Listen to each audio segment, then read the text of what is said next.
pambansang pamahalaan ay mahalaga para sa ekonomiya, hindi lamang dahil ito ay kaayusan ng batas, kundi isa rin to yung pag-unlad ng isang ekonomiya o kabuhayan ng mamayan. Una na dito ang pamahalaan ng pamamahala sa mga patakarang pang-ekonomiya na may layuning pananatili. Ito yung dahilan para mapatibay yung bansa.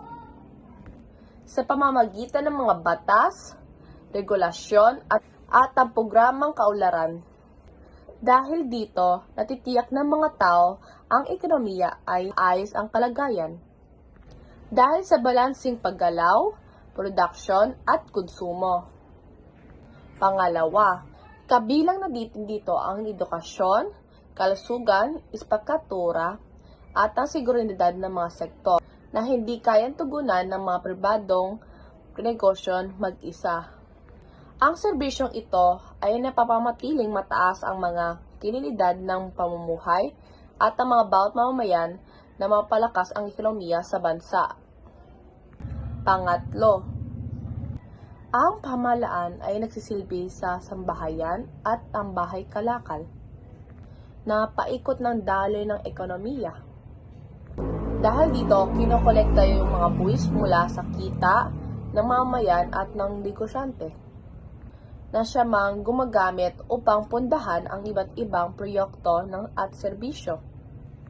Dahil dito, nagiging dahilan bakit napapatuloy ang paggalaw ng pera ng ekonomiya at nagre-resulta sa paglago ng kabuhayan. At pang-apat, ang pamahalaan natutungkulin din dito ang proyekto ng interes ng mamamayan laban sa mga abusong pang-ekonomiya. Natitiyak nito ang patas na laban para sa lahat ng sektor ng lipunan. Ang bansang pamahalaan ay ito'y gumagawa ng mga nakatakarang nagbabantay sa mga kaayusan ng pamilihan, tagapagtustos at publikong serbisyo, tagapamigitan ng mga daloy ng pera. At dito na rin yun ang pagtangkol ng interes ng mamamayan. Dahil kung wala ito, maaaring magkaroon ng kawalan ng pera, bumaba ang mga krisis, or magdulot ng paghina ng kabuhayan sa bansa. Ang pag-ikot ng daloy ng ekonomiya ay nagpapakita ng paggalaw ng kita, produkto, at ng serbisyo sa isang bansa. Sa isang mga pangunahing aktor, dito ay mga pabansang pamahalaan na may mahalagang papel sa pamanatili ng balanse, pag-unlad ng ekonomiya.